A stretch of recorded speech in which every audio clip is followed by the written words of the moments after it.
Hello, everyone, and welcome to the final day of the Photography Show 2025. My name is Lydia Malamed Johnson. I'm the executive director of the show and APAD itself. We are so excited this year to be continuing our ongoing collaboration with Aperture. We've had some wonderful programming in the past together, but this year is the first year we were able to actually present an exhibition of the Portfolio Prize winners, and it's been a wonderful breath of fresh air into the drill hall and amongst our exhibitors. So I'm just going to say thank you to Sarah, your team, Kelly, everyone who's so wonderful to work with, and I'll let you take it away with this fabulous jury. Thank you so much, Lydia. Whoa, my voice. Okay. Hi. Sunday, I haven't talked that much yet today, which is a contradistinction to the rest of this week. We're really happy you all are here, and I think in the midst of everything that's going on in the world, this show is a wonderful reminder of how great it is to come together around photography, to think and inspire conversations around work that is both familiar to us and work that we're discovering. So I'm going to just begin with a word of thanks to Lydia, to Michelle, to Brandon. The team at APAD have been really wonderful to work with. We're happy to be a part of this photography show, and if this panel goes well, maybe we'll get invited back. So, speak up, tell us what you think. I also am very fortunate to be executive director of an organization with 35 terrifically brilliant, dedicated colleagues. And those, Lydia mentioned Kelly McLaughlin, who's in our booth start to finish for this whole fair. So please go say hi to Kelly and thank you for all the work that she does. Alex Schlechter, who is right here, is our manager of education and public programs. And Alex is just a stalwart in making the whole Portfolio Prize process happen, along with everything else that she does. So thank you, Alex. To Michael Famaghetti, our editor-in-chief, who is not here, but who generously agreed to be the curator of this exhibition. I think it means a lot to work with these artists in a variety of ways, and I'm grateful to Michael for, along with Zach and Alex, and our colleague Annette, for orchestrating that. And then last, thanks to all of you. It's a Sunday, it's a beautiful day. You could be doing anything, so thank you for being here. When we finish, we hope you'll go buy some books, buy some prints, and mainly thank you for being a part of this amazing community. I have a friend who is a professor at a university that I won't name, but he said to me on Thursday, he's like, the photo world, they're just so much nicer than the art world in general. And I thought to myself, I totally agree. So with that, let's get on to the meat of the matter, the Portfolio Prize. This has been a prize that Aperture has been organizing for 20 years now. And it is a really important part of how we like to support, identify, elevate emerging voices in the field.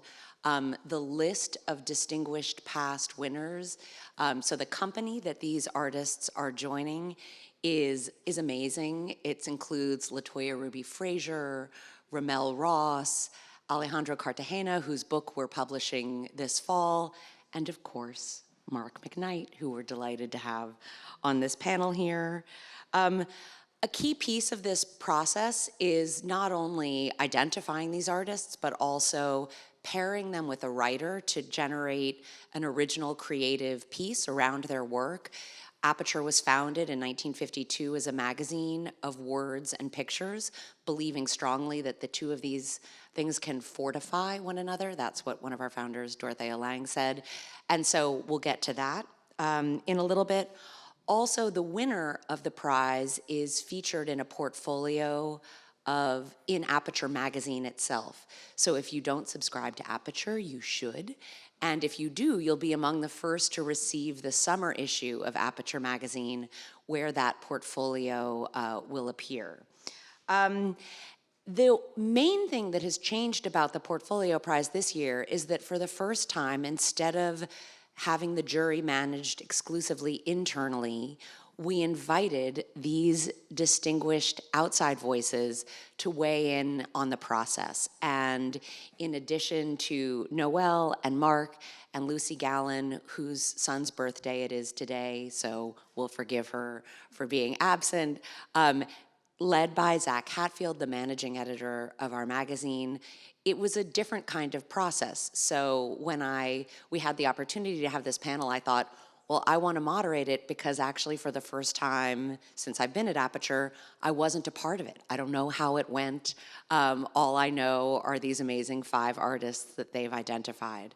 So with that, oh, one more thank you I forgot, and that is that all of the work on the walls was printed by Lamont. And so we just want to say a little thank you to them for helping bring this work out into the world. The prints are very beautiful, and I think I see the artists, and we've talked about how nice that is. So thank you, Lamont. Okay, so maybe Mark, if you don't mind, can I pick on you first? Sure. You won this prize in 2019. Tell us a little bit about how that was from you on that side, and then how this experience might differ. I imagine it differs from it, but maybe not. Yeah. God, where do I start? I remember. I actually was thinking about it this morning. I remember that I like shared a studio with a painter friend of mine, and I went to the studio for a weekend and was trying to edit and sequence the images and think about like what the work would be along with the statement. And I remembered having a friend over to show him like the sequence and see if he had any feedback, and saying like, there's no way I'm gonna get this. Do I even like hit submit, you know?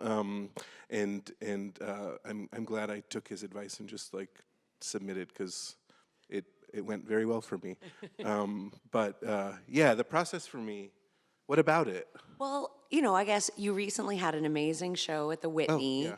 and, sort of how did that opportunity of being associated with this prize, Huge. being paired with a writer, talking to Aperture editors, like Huge. how was was the Yeah. prize helpful? I mean, I Oh hope my so, God, yeah, but yeah. She asks, it gave me, hopefully. yeah. I think that's why I said where to start. It's Yeah. like, it gave me my first solo show in New York City. I think prior to that, the only exhibition I had was maybe a couple years prior in the like front, basically like seating area of a studio in Highland Park in Los Angeles.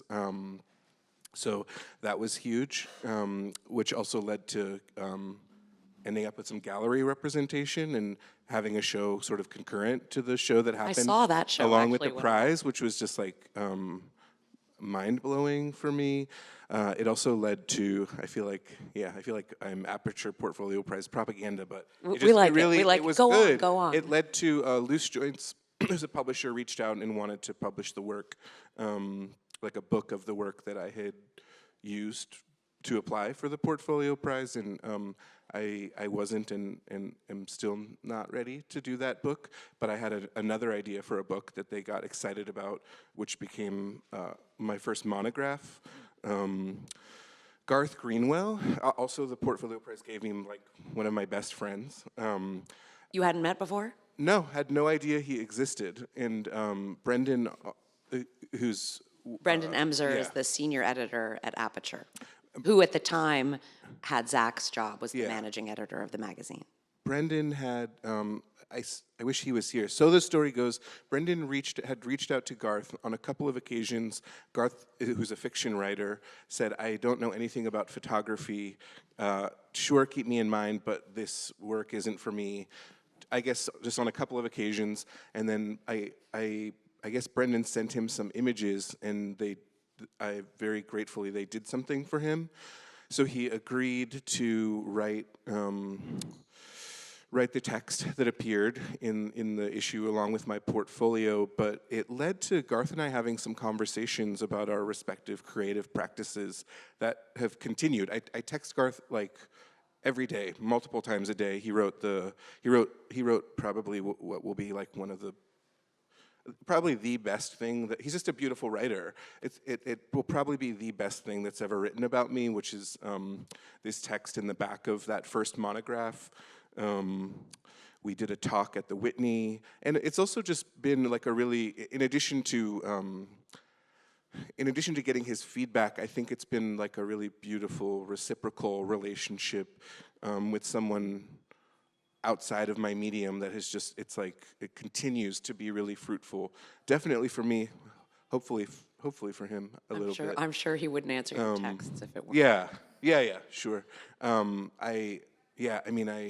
I could keep going. It also, No, that's great. It also got me a teaching position, I think, so. I didn't even know all this, Yeah. by the way, so Yeah, just to yeah. be clear, I just I really have an hour, so I'll stop there, but it's been really great, eternally grateful Well- to everybody at Aperture. Well, that's really nice. We feel the same way. So this year, we asked you to be a juror, perhaps not knowing even all of that. How was that process? Like, how was your thinking about the prize? Has it shifted at all now being on the other side of it? Wow, yeah. I don't know if it's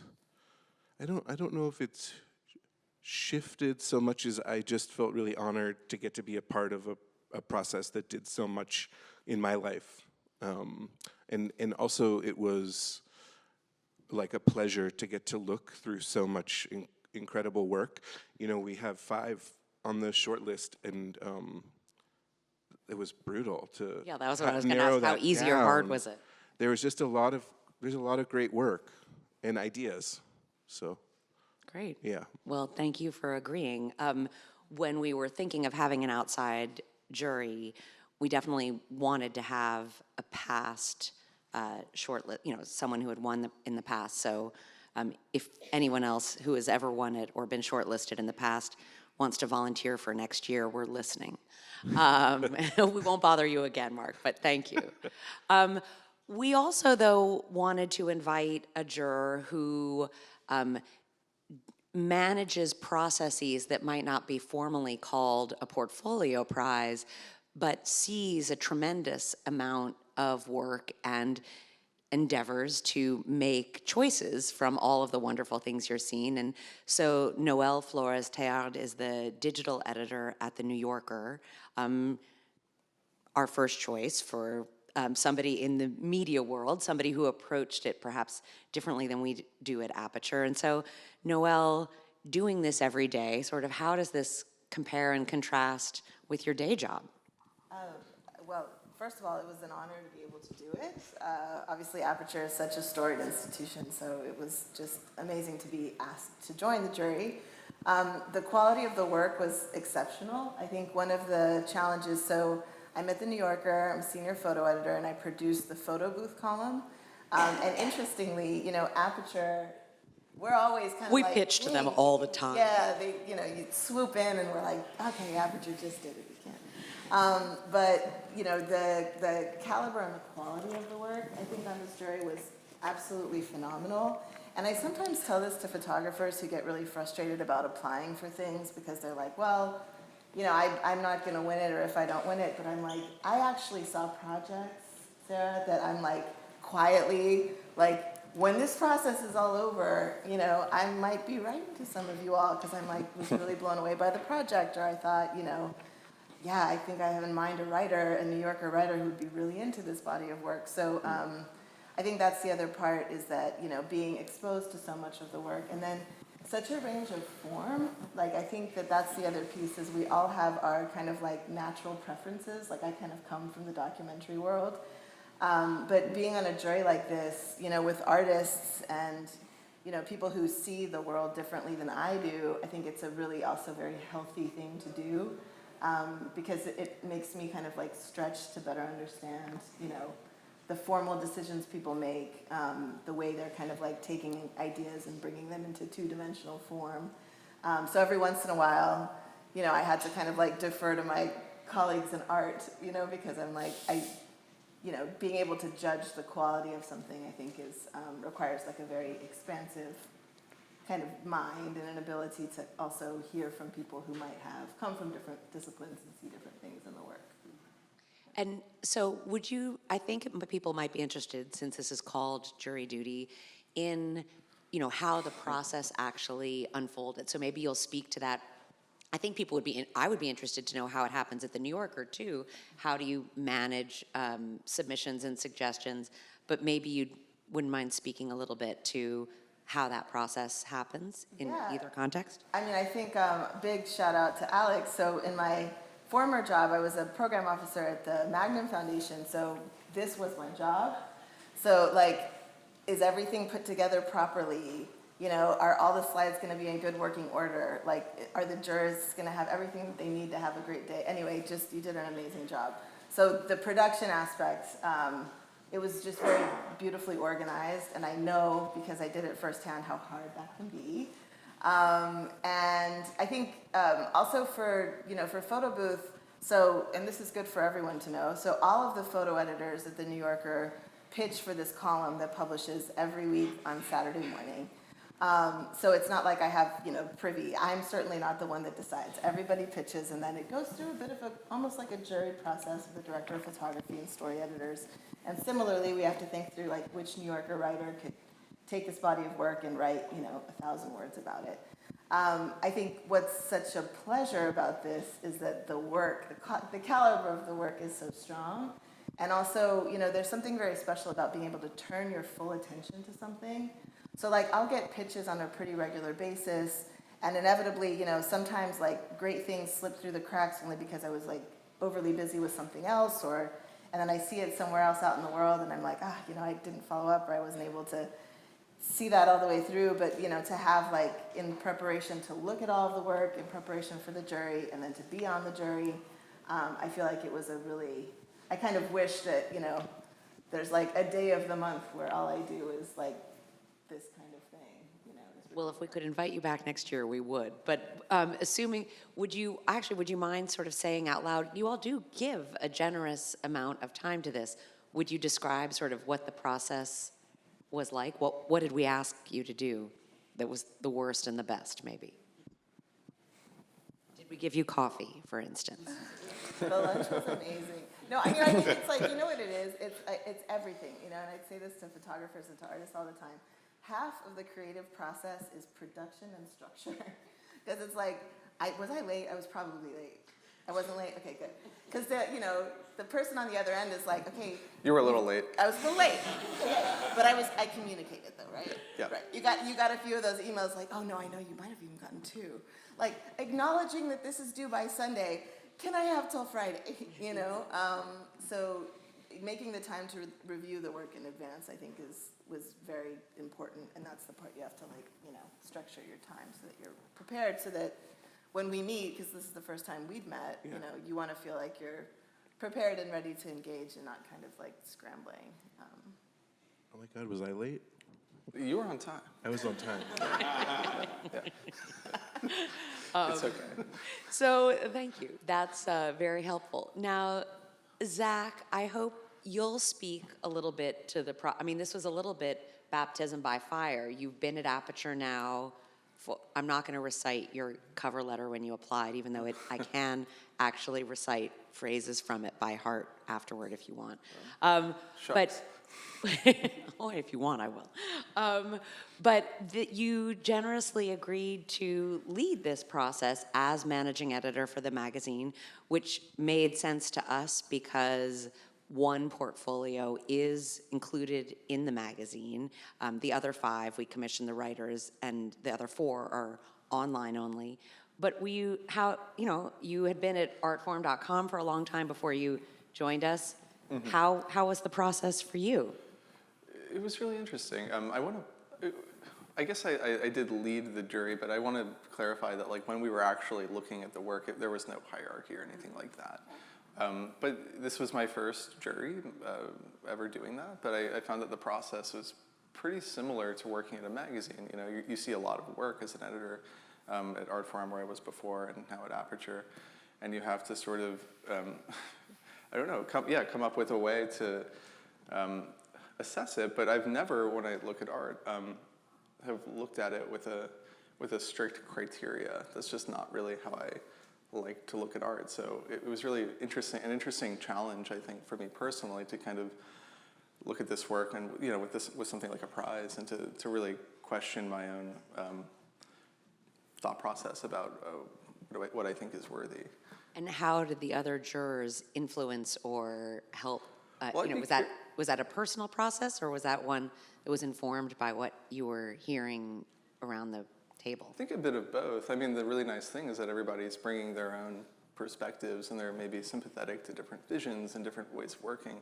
But I'd be curious, Mark and Noel, if you do you guys actually think that you have like a criteria for looking at a photograph, or how do you, I don't know, how do you think about that? I think a through line in the images that are on the short list from those artists are that they're there's an open-endedness maybe to them. But I'd be curious to hear what you say. That's a good question. You want to take it first? Well, I think the thing that I'm an educator, and so it happens like a little bit in critique, especially with grad students, where I have to call attention to like what types of things I tend to privilege so that they can take my feedback with a grain of salt. But it felt like that on steroids for, you know, I'm attracted to certain kinds of work, and that was pointed out to me repeatedly, and for the better, you know, it made me ask some questions about things that I am maybe unconsciously or too quickly attracted to, and we got to have some, I think, really interesting conversations about how those things functioned for all of us, so that we could think about how the work was actually operating, and also talking about on what terms it wanted to be interpreted or understood. Like I tended towards work that maybe felt outside of language, that maybe it's maybe more mysterious or more poetic, and I think some people understandably get really interested in the language and the way that it informs the photographs, so that there's a kind of mutuality between those things, and that was exciting for me to observe. So maybe that's a good segue, actually, just to one more piece about the process, and then we'll shift into talking about the 5 shortlisted artists and what each of you saw in them. But Zach, would you speak a little more to how your approach, both through this prize, but also at the magazine more generally, about assigning writers? Because of, you know, that was wonderful to hear about Brendan's influence in connecting you with Garth, but a little, you know, we do this a lot every day, and to me it feels like a really important part and a distinguishing part of the prize that happens almost at the end of the jurying. So will you speak a little to that? Of course, yeah. And Mark has a beautiful interview with Garth on the website of Aperture right now that I implore you all to seek out. Yeah, at Aperture, you know, it's so important to find writers who can do justice to these projects. An interesting thing working at Art Forum, you know, a lot of the writers I worked with were critics and art historians who tended to prefer to write toward their specialized knowledge. But at Aperture, we have so many critics who we can put lots of different work in front of them, and they can kind of piece together some sort of narrative, and they can get it, you know, what is this saying? And you know, for this prize, all of the writers, you know, they have a conversation with the artists, and they can kind of piece back together that logic that Mark was talking about. Yeah, do you have any more specific questions at the magazine? Well, I guess a little bit. You know, I would love to hear more. I speak with Michael about the kind of voice of the magazine, and you know, when I think about when Aperture was founded, the founders, they said they wanted to create a conversation between serious photography and creative people everywhere. And so it's that accessibility of creative people everywhere that's trying to find a voice that's not overly academic, but that really is an invitation to understand something that maybe just a photo-curious person might encounter and learn something. And so I'm curious how you and Michael approach that, either for the magazine, or you and Brendan for the magazine and the prize, and like who's suggesting whom, and do you know, are there new writers? It sounds like there might be new writers that you're getting to know at Aperture that are kind of part of the universe.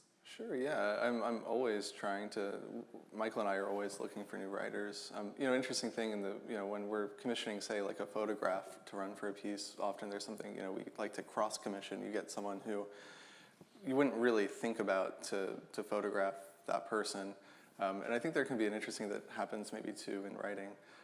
So it's not, I think there are a lot of magazines where they have really obvious pairings with their subjects and their writers, so I try to push against that a little bit at Aperture. But then again, we do have a lot of people on our roster who bring just an enormous depth of knowledge about the contexts that we're covering, which is worldwide, and that's sort of represented too by the artists in the shortlist. So maybe that's a good invitation. On the screen up there that we're looking at down here is a great slideshow that Alex did with our great director of design, Karina Eckmeyer. So as these are kind of cycling through, maybe Zach, you would kick them off. You know each of these 5 artists and their work and their biographies very well. So for our audience, maybe you would talk a little bit about one, and then Mark and Noelle, if you would chime in with what you found particularly compelling or what challenged you about that work or anything else about the process. We have a couple of the artists here. I'm sure they would be interested in learning anything that was said behind closed doors about the work. So do you mind, Zach, sort of going through one by one and then inviting Mark and Noelle to... One by one from the shortlist. Yeah, just say one, and then we'll sure, let it, we have about 15 minutes, and then we'll open it up for questions. So, 3 to 4 minutes each. Yeah, well, I guess one interesting through line. One thing just to make sure everyone knows, it's May 13th that we're announcing the winner, and at the moment, there are precious few people on the planet who know who the winner is. And the artists themselves don't know, because that would be unfair to ask them to hold on to such an exciting piece of news. So just as a reminder, tune in on May 13th for the winner, although really we love all 5 shortlisted artists, and we love all 5, so that's why we're going to talk about all 5. That's why we're happy to have all 5 on view here. So sorry. Yeah, well, we're looking now at Hashem Shakiri's work, and he maybe represents something of a interesting through line, I think, with the artists who, at least 3 of them, are sort of undertaking slower documentary approaches in the wake of huge political conflicts. Here's Daria's work. This was made right after the invasion of Ukraine, and she's photographing people in Ukraine's art world and her friends and acquaintances. She describes these photographs as, I think, sort of impressionistic puzzles. So she wanted to try to capture this world that was completely upside down, but to do it in a way that wasn't news imagery. It wasn't ripped from the headlines. Like a lot of the images, were saturated with all of these images of war. But where is she based? Just to give everybody a little bio about Daria. She's based in Kyiv and Paris. Yeah, so she journeys between them. This is Sarah's work.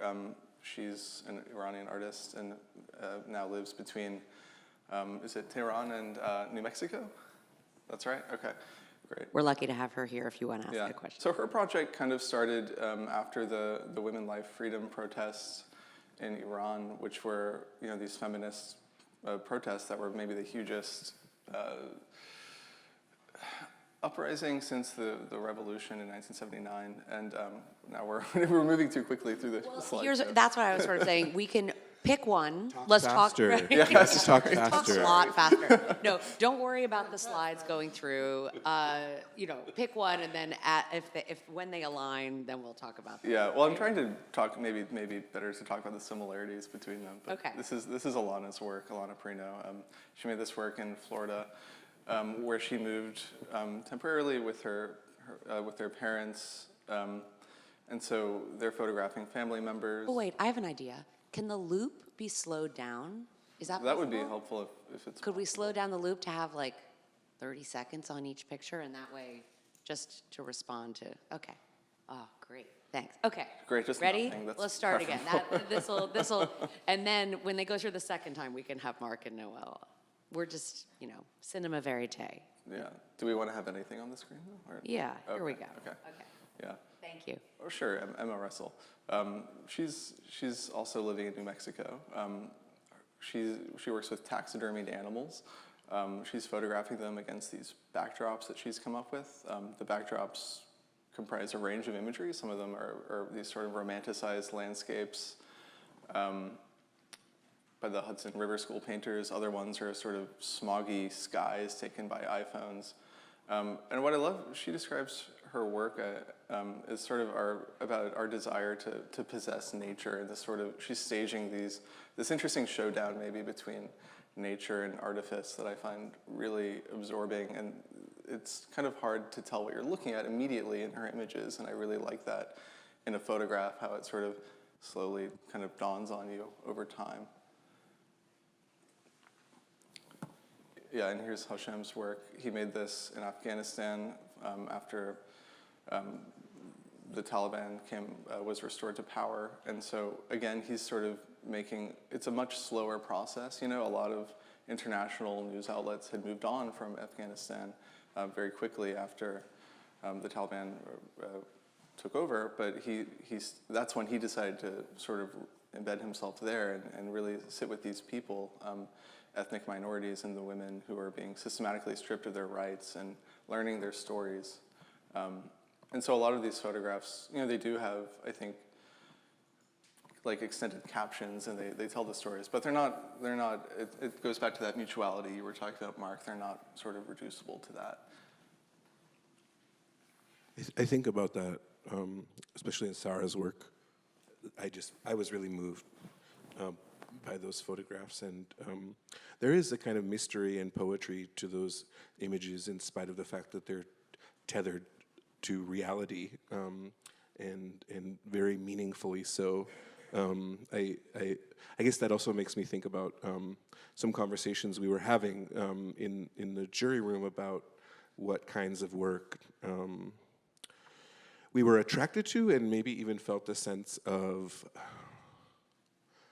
obligation to, in addition to the fact that all the work in the shortlist is important and beautiful. There were some conversations around current events and wanting to kind of have work that felt socially and politically relevant, but also some work that felt personal or local, or maybe, like Alana's work. It's not tied to a particular historical moment, for example, and I think we were trying to figure out how to strike a balance, which was hard when you're just doing that with 5 people. But I feel excited that I'd like to think. And all of the artists are grappling with these really big themes, but they're doing it with a real sense of intimacy, which I really appreciated. It does feel like they have such an authentic stake in what's happening in front of their camera, and that I feel that seeing them for sure. Or rather, it manifests in different ways, I think, or it's more overt from person in some works more than others, and I got very excited about that when we were coming up with the final 5. Noelle, was there something you noticed either about a particular artist, somebody you were championing that perhaps people didn't appreciate fully at first? You won them over? I think for me, being rooted, like what you were saying, being tethered to something in the real world is really important. So I tend to struggle more with projects that are more like, conceptual generally. And I get very excited when I see projects like Sarah's work or Hashem's work, where exactly what Zach was saying, you're looking at a very complex socio-political, current moment, and you're allowed in such a kind of intimate and unexpected way. So I think for me, I'm also, coming from journalism and working in editorial, I think deep down, I always want to look for the story that's going to allow a broad group of people to better understand the world through pictures in ways that are maybe a little bit unexpected and off of the kind of like beaten path of like traditional news or editorial photography. So, and then Alana's work, you know, it's like kind of tapping into this universal sense, like this human sense of, you know, age and family and connection, and, you know, somehow there was something really powerful about that, you know, too. And then this work, actually, it's really interesting because this is definitely Emma Russell's work. I totally appreciate her work, and I'm sure she's been commissioned for the New Yorker. Really smart, incredible work. You're sure, like, you're not positive, but you believe she must have been, or? This is so New Yorker. You know what I mean? Like, this is like this kind of way of thinking. It's definitely more challenging for me, and I quite like it. It's just one of those that, like, this is the one that, like, on the jury, you know, you'd have to, like, it takes me a moment to understand what the work is trying to do. I do think it's incredibly successful, and, you know, just more conceptual work. So since Lucy's not here, do any of you want to speak about what you thought Lucy brought to the process? Like, were there, you know? Lucy liked I think her I don't know, her spot on the jury was maybe like to champion the more conceptual work. I think all of these projects are conceptual. But maybe, I don't know, I think Lucy, I don't know, actually. Well, the one thing, it's hard to recreate so I that. worked with Lucy for a long time. She's a curator in the Department of Photography at MoMA. Thanks. And I do think that museum curators approach portfolios and bodies of work in a way that's distinct from artists or Magnum or the New Yorker or Aperture. And so I'm just curious how any of you, you know, if you felt that way, I guess, as a part of the jury. So you said it was more conceptual, which actually surprises me a little bit. But was there any other aspect of, you know, that screamed museum to you in a way, perhaps, that was different from? I mean, I recall one project was, you know, I'm very, like, photographic, and when people are working with mixed media, I remember her making a case for a project that was not as traditionally photography, in a way that was challenging, and the work was definitely interesting, but that was one moment I remember where I was like, okay, this is clearly someone coming from a very different discipline, I guess. Doesn't care about the printed page as much as or the screen. Yeah, or just, you know, willing to, like, break the mold of the form of photography, you know, where I might have been like, I don't understand. You know, she was like, no, but it makes perfect sense. And then as soon as she talked about it, I was like, oh yeah, that makes perfect sense. Yeah. I am remembering that there was some work that was, it was good work, but I remember it didn't touch me. I'm always looking to be moved, and I remember she argued very hard for this work that felt really didactic, or like it felt, and I remember thinking like, oh, of course, you're reading this like flawlessly executed text about the work, and you're bringing that with you to the photographs that aren't operating in a way that's especially exciting to me as someone who privileges like the image and what it can do. But again, I think that made me excited because it challenged maybe the things that I just sort of lazily am attracted to on first glance, and my beliefs or something. And I think that was, I said this to many people after we finished selecting the shortlist, that I felt like you guys went to great lengths to choose a group of people that weren't all going to immediately be on the same page. And I think Meaning the jurors. Yeah. And it resulted in some good conversations, and I was pleasantly surprised by where we landed at the end versus maybe where I thought we were going to land in the middle. Yeah, I agree. It was productive. So maybe before we open this to the room, I'll ask one more question and ask each of you to speak to it, is if you have advice for either artists in the room or people who know artists, you know, do you have advice for how to, you know, we're going to do this all again next year, we promise, advice for either future jurors or future artists about what you think, advice, just to be helpful. What do you think defines a successful proposal? And what do you think that we should be looking for in future jurors? I would say this because I'm like the romantic one, but being earnest and sincere about what you want the work to do and where it's coming from, rather than how you think the work, what you think other people want to hear that the work is maybe doing.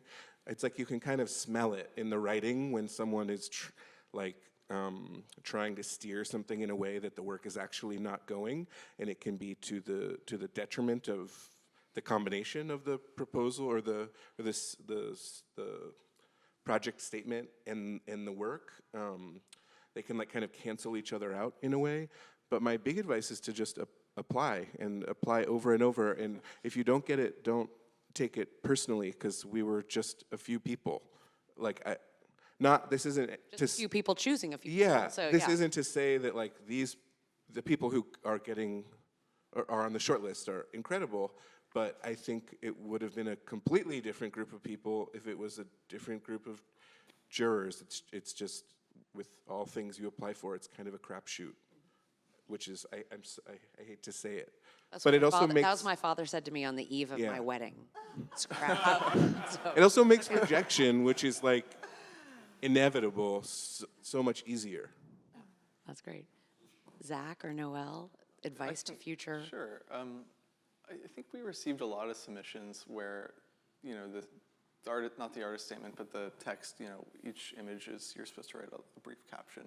A lot of the captions had a lot of text. And looking at a few of the portfolios, you get, or a lot of them, you get a sense that the photographs are like illustrating the ideas that are already there. And I think I was drawn to the work that the ideas emerged from the images themselves, right?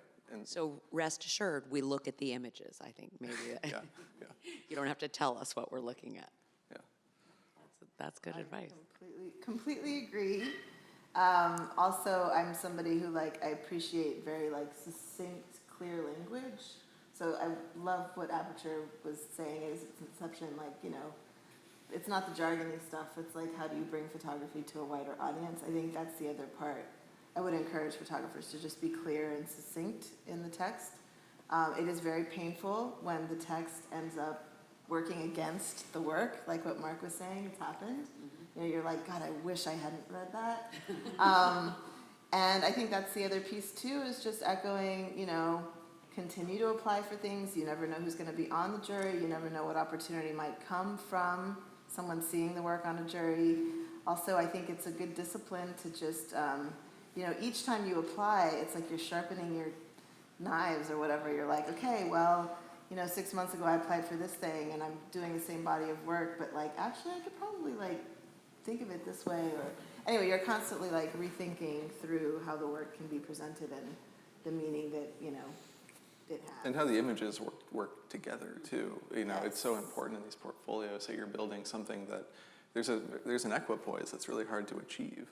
And where ideally I think a lot of the images are sort of contingent on the meanings of the other images, and it all has to work really well and harmoniously. Right, it's not just a random assortment of Yeah, pictures, it's a portfolio. We really did pay attention to sequencing. Yes, we did. Yeah.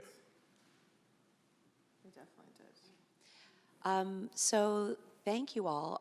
If there are any questions, I think we have amazing jurors and a little more time. So you can either shout it, you can either ask for the microphone, if you don't mind. Oh, okay.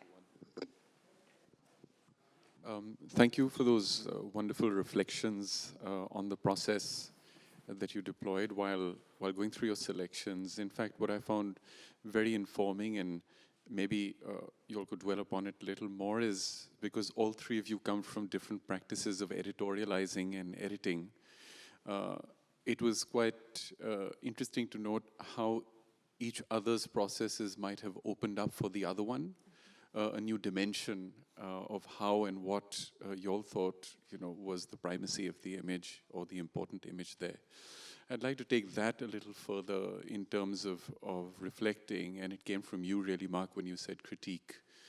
So the binaries of critical subjectivity, which comes from the work, and subjective critique, I suppose both of these dynamics are always at play, partially because, to an extent, photography is no longer its own field with the coming of media and image culture. Of course, it's become quite transdisciplinary and cross-disciplinary.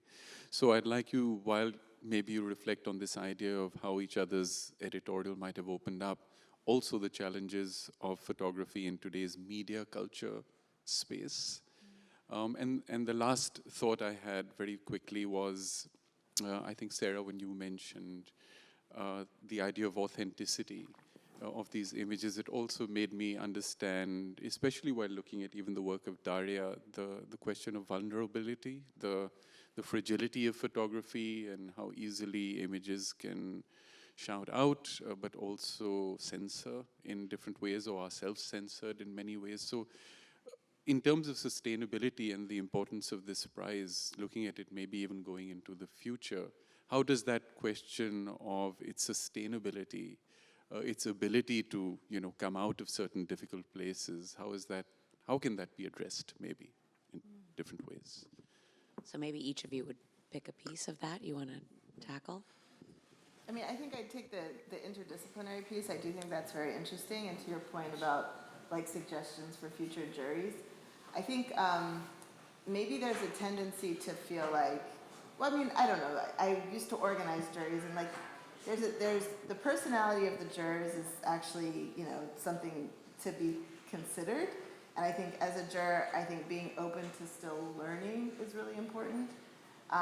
Because at the end of the day, finding people who are open-minded and willing to engage. I mean, listening to how Mark talked about work or how Lucy talked about work, and the way I was talking about work, we were really very serious about how we were looking and approaching. I think there was just like, all of us were very serious about the discipline, and we were very able to articulate like why we felt one thing or another. And I think we all felt like, I mean, there were moments where, we disagreed or we ended up having to come to consensus. I feel like I'm talking in circles a little bit.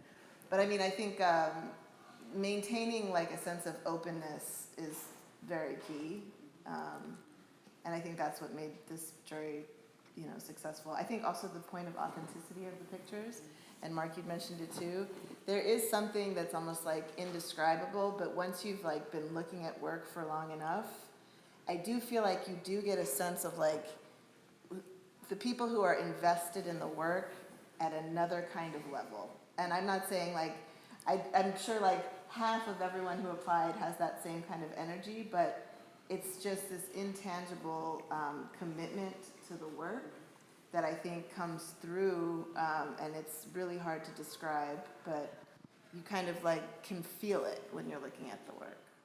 Or it's a matter of that, it's that, but they've also arrived at a place with a project or with their work that it's like ready to be public facing. There was definitely some projects, and I'm so grateful people applied, but where I felt like, this person, if they keep making this work next year, this is going to be incredible. And if it's not the Portfolio Prize, it's going to be something else that makes great things happen for them. Sorry, I've taken us astray from your questions. My response was I'm really interested in your questions more than anything I would probably say in response to your questions. But I want to sit and think about those things also. I can connect you two by email, so that can happen. Zach, do you have anything you want to respond to? Well, I'm trying to. Well, one thing I want to complicate something I said earlier, maybe with just at the magazine.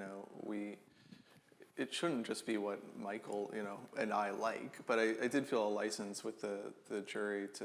It should maybe be the result of 4 different sensibilities, and I thought there was something really freeing about that. But to your point, I think there are just fewer and fewer platforms for really interesting photography discourse. So I'm really, I've only been in Aperture for a year, but I'm just very heartened by just the really huge range of work that we champion in the magazine and in the books program. Yeah, I agree. It's definitely bigger than any of us, but we want to try to help encourage it. So there was one more question up here. You want to grab Mark's microphone or mine? Yeah, Sarah, I don't mean to put you on the spot, but I'm curious, and maybe you can recall maybe what stood out among the rest about Mark's work at the time, and how that contrasted, Mark, with your doubts about your own work. Well, so a little chronology clarification is in 2019 when Mark won, I was still at MoMA.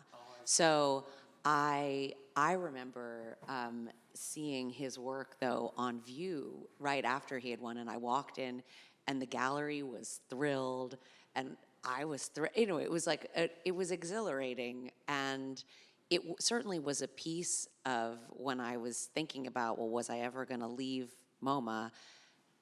That capacity and that willingness to really sit thoughtfully with a practice that isn't known isn't something, it's its own kind of skill. And I would say that it's a skill that Aperture editors in particular, and now thankfully in dialogue with a broader jury, spend a lot of time really trying to, a little bit like what Zach was saying about mixing artists and writers or photographers and someone making their portrait who is unexpected. But your ability to do that depends a lot on your sense of patience and attentiveness to the work in front of you. And I think it's through that time that you recognize an inauthentic or insincere, a striving of of a caption that doesn't really fit what you're trying to do. And it's because